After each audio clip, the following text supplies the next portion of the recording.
அன்பானவர்களுக்கு கோவிந்தராஜின் வணக்கங்கள். Child development எஜுகேஷனில் week 7 வரைக்கும் இதுக்கு முந்தின பதிவில் பார்த்துருந்தோம். இப்போது வீக் 8ல் இம்பார்ட்டன்ட் கொஷின்ஸ் அண்ட் நோட்ஸை நம்ம பார்க்கலாம். இந்த வீக் 8ல் slow learners and underachievers, emotionally disturbed children, culturally and social disadvantage சில்ட்ரன்னு 3 லெசன்ஸ் இருக்குது. ஒவ்வொரு லெசனாக நம்ம பார்த்துட்டு வருவோம். First slow learners and underachievers. Slow லேர்னர்ஸ்ன்னு சொல்கிற மெதுவாக கற்போர், அதே மாதிரி அண்டர் அச்சீவர்ஸ்.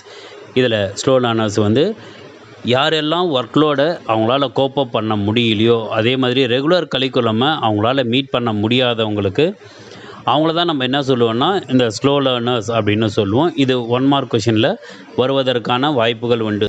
ஸ்லோ லேர்னர்ஸுன்றதை அவங்க அண்டர்லைன் பண்ணிட்டு அது கேட்பதற்கான வாய்ப்பு. அதே மாதிரி ஸ்லோ லேர்னர்ஸ் அப்படின்றவங்க பியர் குரூப், அதாவது ஒப்பார்குழுவில் இருக்கிறவங்கள விட ஸ்லோவாக படிக்கிறவங்கள தான் ஸ்லோ லேர்னர்ஸ்னு சொல்லுவாங்க.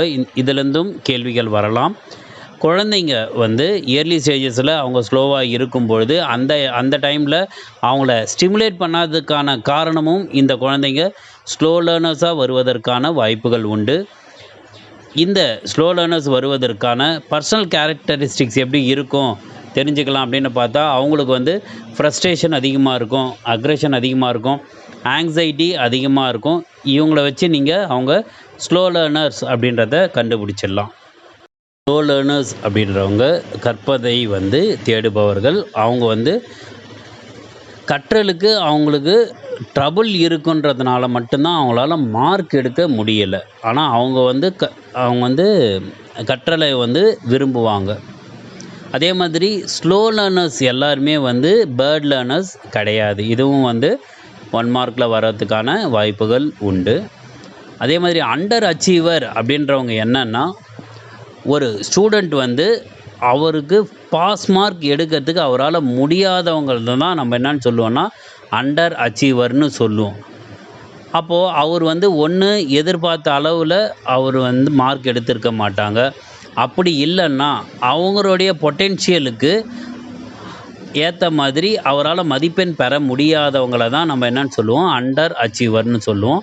இந்த அண்டர் அச்சீவ்மெண்ட் அப்படின்றது என்னென்னா, எதிர்பார்த்த விட அவங்க வந்து குறைவாக மதிப்பெண் எடுக்கத்தோ அல்லது சரியாக செய்யாமல் இருப்பது தான் நம்ம என்ன சொல்லுவோம்னா அண்டர் அச்சீவ்மெண்ட்டுன்னு சொல்லுவோம். அகடமிக் அண்டர் அச்சீவ்மெண்ட் அப்படின்றது என்னென்னா, காக்னிட்டிவ் எபிலிட்டிஸில் குறைவாக எடுக்கக்கூடியவங்க தான் நம்ம என்ன சொல்லுவோம்னா அகடமிக் அண்டர் அச்சீவ்மெண்ட்டுன்னு சொல்லுவோம். இதுவும் வந்து 1 மார்க்கில் கேட்பதற்கான வாய்ப்புகள் உண்டு.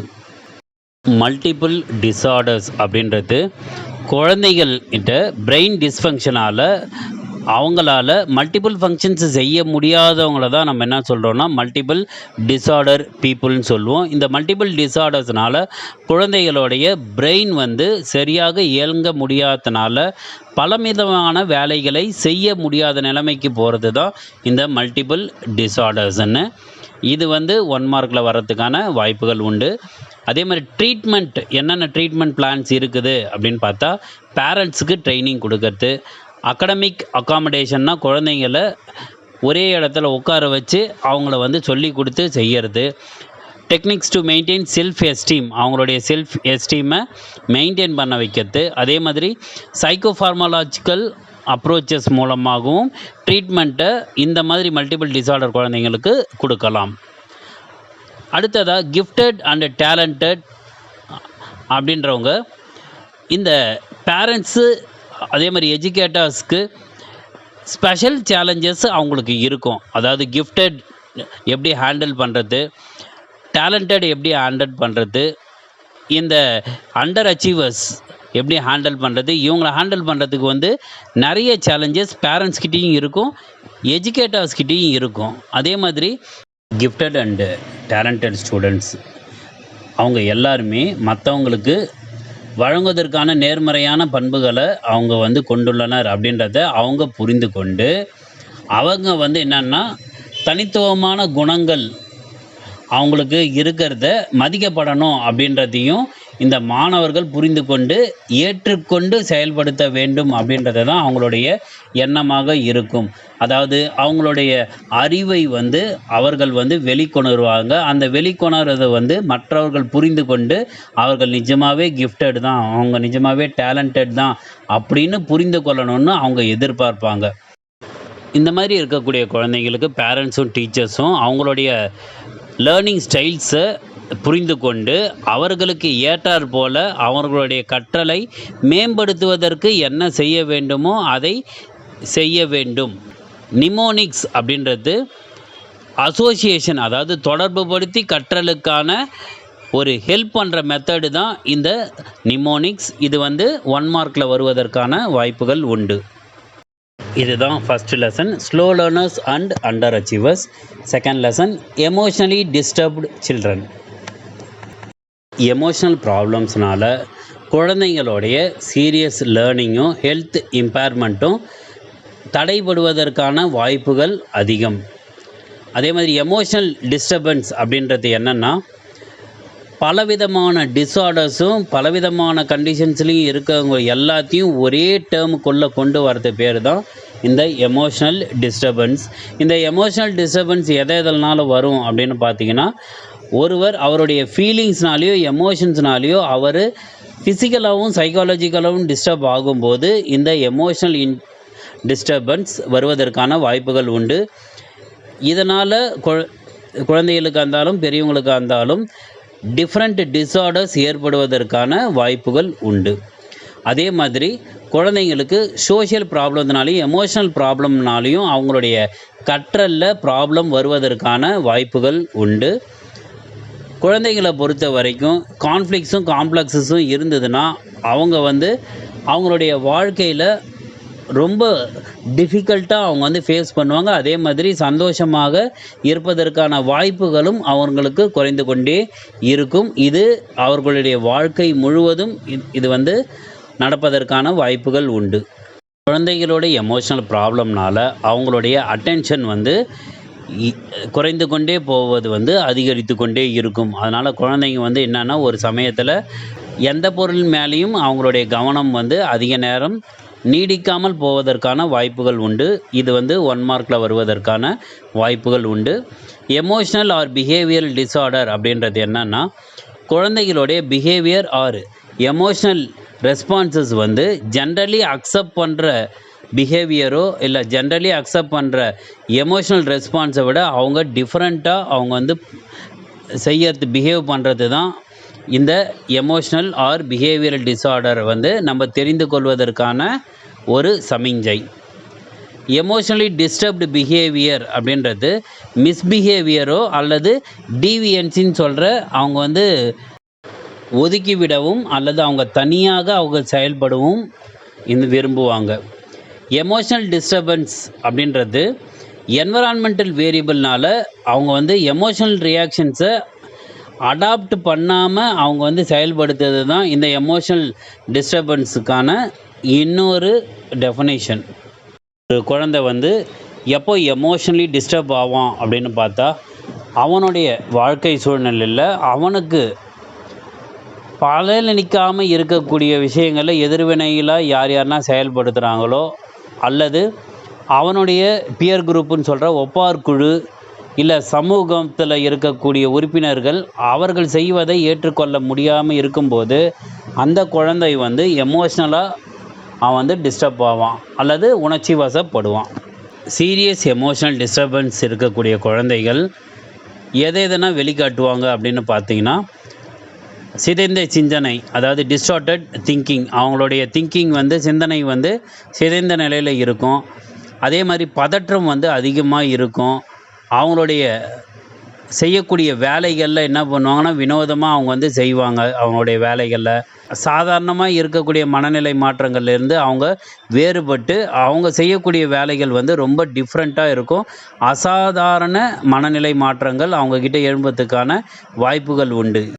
ஈட்டிங் டிஸார்டர்ஸ் எப்படி நம்ம வந்து கண்டுபிடிக்கலாம் அப்படின்னா, அவங்களுடைய சாப்பாடு விஷயத்தில் சாப்பாடு வந்து அவங்களுடைய பிஹேவியரில் ஒன்று ரொம்ப அதிகமாக சாப்பிடுவாங்க, அப்படி இல்லைன்னா ரொம்ப குறைவாக சாப்பிடுவாங்க. இது வந்து 1 மார்க்கில் வருவதற்கான வாய்ப்புகள் உண்டு. அதே மாதிரி போஸ்ட் ட்ரமாட்டிக் ஸ்ட்ரெஸ் டிஸார்டர் அப்படின்றது பிந்தைய மன உளைச்சல் சீர்கேடுன்னு சொல்லுவாங்க. அதாவது பிடிஎஸ்டின்னு சொல்லுவாங்க. இது வந்து ஒரு நபர் வந்து பாலியல் வன்கொடுமையினாலேயோ, கடுமையான காயத்தினாலேயோ அல்லது பெற்றோர் அவங்களுடைய மரணம் அல்லது அவங்களுடைய இறப்பு போன்ற ஏதாவது ஒன்றுத்துனால அதிர்ச்சிகரமான நிகழ்வுகளுக்கு ஆளான பின்னர் அவங்களுக்கு உருவாகக்கூடிய ஒரு கடுமையான நிலைக்கு பேர் தான் இந்த போஸ்ட் ட்ரமாட்டிக் ஸ்ட்ரெஸ் டிஸார்டர்னு சொல்லுவாங்க.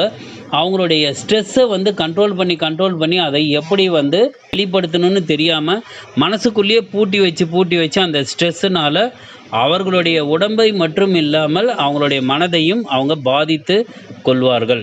இதுதான் போஸ்ட் ட்ரமாட்டிக் ஸ்ட்ரெஸ் டிஸார்டர்னு சொல்லுவாங்க. அடுத்தது ஃபோபியான்றது பயம். இந்த பயம்ன்றது என்னென்னா ஒரு வகையான ஆங்ஸைட்டி, ஒரு வகையான ஒரு பதற்றம் தான். எதை தவிர்க்கணும்னு முயற்சிக்கிறாரோ அல்லது ஒரு பொருளோ அல்லது சூழ்நிலையோ தொடர்ச்சியாக அவங்களுக்கு வந்து எதுக்காக பயப்படுறோன்னே தெரியாத அளவுக்கு அவங்க பயப்படுறது தான் இந்த ஃபோபியான்னு சொல்கிற பயம் வந்து உருவாகிறது. சமூகத்தின் மேலே பயம் கொண்டவர்கள் பொதுவாக அவங்க ஃபேமிலி மெம்பர்ஸ் கூட இன்ட்ராக்ட் பண்ணுவாங்க. அதே மாதிரி சில க்ளோஸ் ஃப்ரெண்ட்ஸ் கூட அவங்க வந்து இன்ட்ராக்ட் பண்ணுவாங்க. அவங்களுக்கு சமூகத்தின் மேலே தான் பயமே தவிர இவங்கக்கிட்ட இருக்கும்போது அவங்க சுமூகமாக காணப்படுவார்கள். ரிப்பீட்டேட்டிவ் பிஹேவியர்ஸ்ன்னு சொல்கிற தொடர்ச்சியான நடத்தைகள், அதாவது கையை கழுவுறது, அப்புறம் கவுண்டிங் பண்ணுறது, செக் பண்ணுறது, இல்லை க்ளீனிங் பண்ணுறது, இந்த மாதிரி விஷயங்களை திரும்ப அவங்க வந்து செஞ்சிட்டே இருக்கிறவங்களுக்கு பெரும்பாலும் அவங்க வந்து அவங்களுடைய எண்ணங்கள் வந்து வெறித்தனமான எண்ணங்களை அதை தடுக்கிறதுக்கும் அல்லது அவற்றை வந்து அகற்றும் நம்பிக்கையோடு செய்யப்படுவது தான் இந்த ரிப்பீட்டேட்டிவ் பிஹேவியர்ஸ்ன்னு சொல்லுவோம். அவங்கக்கிட்ட இருக்கிற எண்ணங்களை அவங்க வந்து மறப்பதற்காகவும் அதை விட்டு வெளியில் செல்லணுன்றதுக்காக தான் ஒரே வேலையை திரும்ப அவங்க செய்வதற்கான முயற்சிகளாக கருதப்படுகிறது.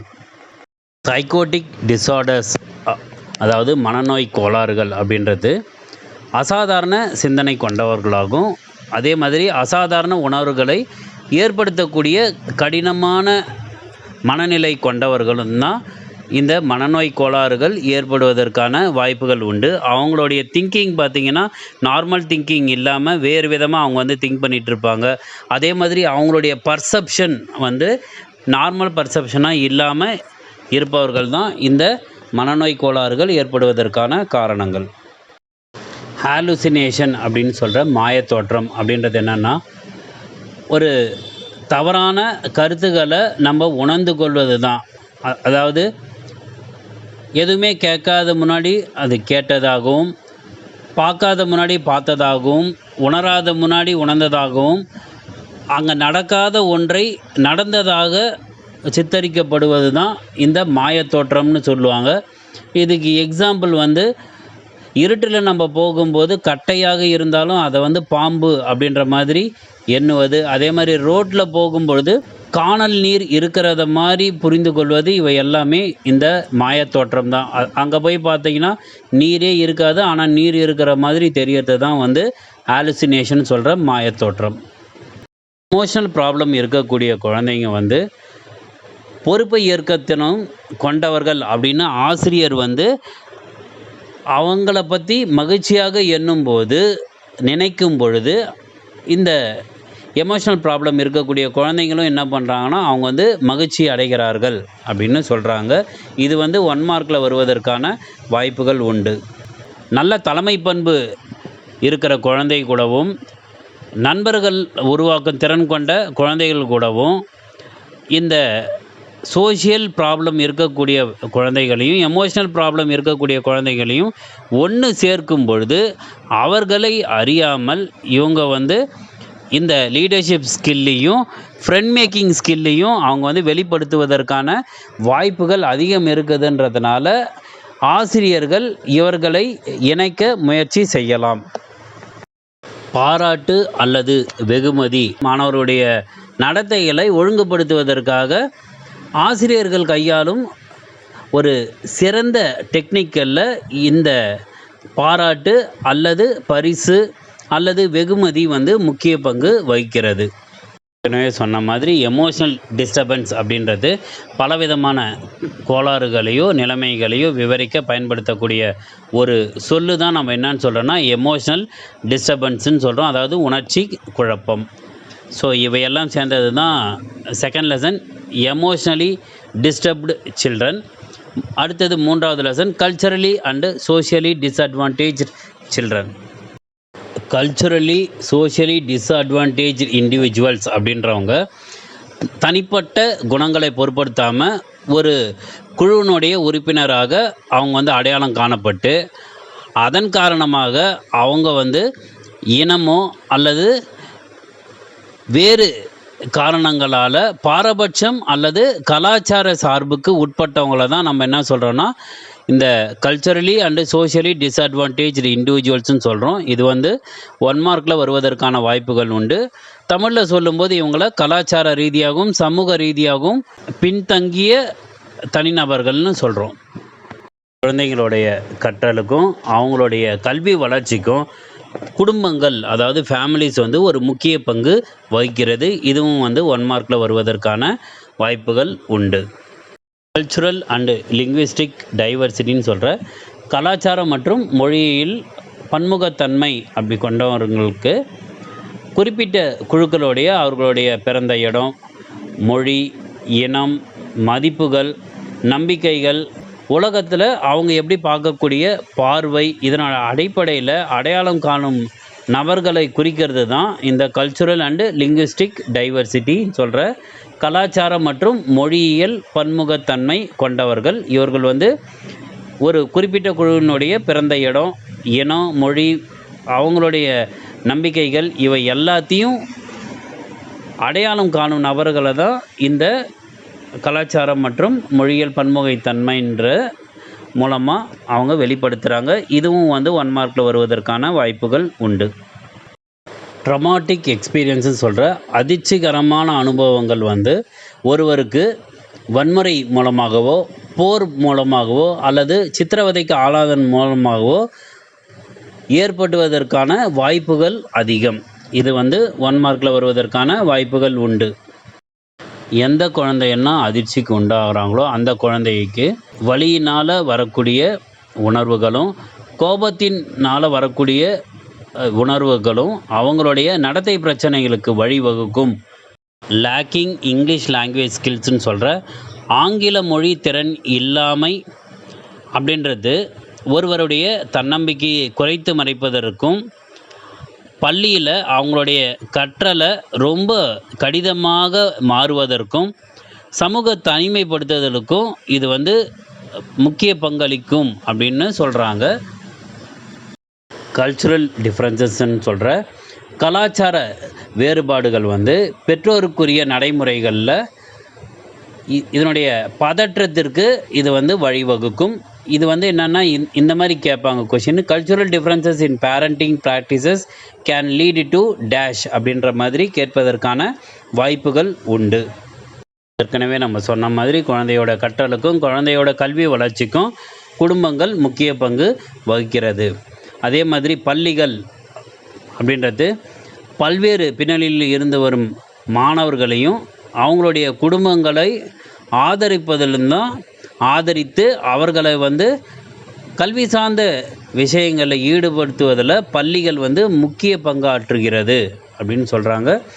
இது வந்து என்னென்னா dash can and need to play a critical role in supporting and engaging students and families from diverse பேக்ரவுண்ட்ஸ்னு கேட்பதற்கான வாய்ப்புகள் உண்டு. இதுதான் வந்து தேர்ட் லெசனான culturally and socially disadvantage children. இந்த வீடியோவில் நம்ம சைல்டு டெவலப்மெண்ட் எஜுகேஷனில் week 8 important questions and notes பார்த்தோம். இதில் வந்து 3 லெசன் கவர் ஆச்சு. ஒன்று வந்து அண்ட் அண்டர் அச்சீவர்ஸ், செகண்ட் வந்து எமோஷ்னலி டிஸ்டர்ப்டு சில்ட்ரன், மூன்றாவது culturally and socially disadvantage children. இந்த கடந்த 7 பதிவுகளில் 7 வாரங்களுடைய இம்பார்ட்டன்ட் கொஷின்ஸ் அண்ட் நோட்ஸ் போட்டிருந்தோம். இதில் 8வது பதிவாக இந்த 8வது வாரத்தில் இம்பார்ட்டன்ட் கொஷின்ஸ் அண்ட் நோட்ஸ் வந்து நம்ம போட்டிருக்கோம். இவை எல்லாமே சைல்டு டெவலப்மெண்ட் எஜுகேஷன் நான் என்ரோல் பண்ணதுனால இந்த 8 வாரங்களுக்கும் இம்பார்ட்டண்ட் கொஷின்ஸும் நோட்ஸும் என்னால் ப்ரிப்பேர் பண்ண முடிஞ்சது. அடுத்ததாக வரக்கூடிய ஜூன் ஜூலை செஷனில் நான் எந்த கோர்ஸை நான் வந்து செலக்ட் பண்ண போகிறேன்றதை நான் உங்களுக்கு முன்கூட்டியே சொல்கிறேன். அந்த கோர்ஸுக்கு மட்டும்தான் என்னால் நோட்ஸ் எடுத்து இந்த மாதிரி கொடுக்க முடியும். இப்போது இந்த மே 31 எக்ஸாம் எழுதக்கூடிய அனைவருக்கும் என் வாழ்த்துக்களை நான் சொல்லுகிறேன். நீங்கள் எல்லாரும் சிறந்த முறையில் உங்களுடைய எக்ஸாம் எழுதி நீங்கள் அனைவரும் பாஸ் பண்ண வேண்டுமாய் நான் உங்களை வாழ்த்துகிறேன். ஒரு வாய்ப்பு இருக்கும்போது இந்த சைல்டு டெவலப்மெண்ட் எஜுகேஷனில் ஒரு மாடல் டெஸ்ட்டு கண்டக்ட் பண்ணலான்னு இருக்கேன். அப்படி கண்டக்ட் பண்ணேன்னா அதனுடைய லிங்க்கை நான் வாட்ஸ்அப் சேனலில் நான் கொடுக்குறேன். நீங்கள் வாட்ஸ்அப் சேனலில் ஃபாலோ பண்ணிங்க. தேங்க்யூ.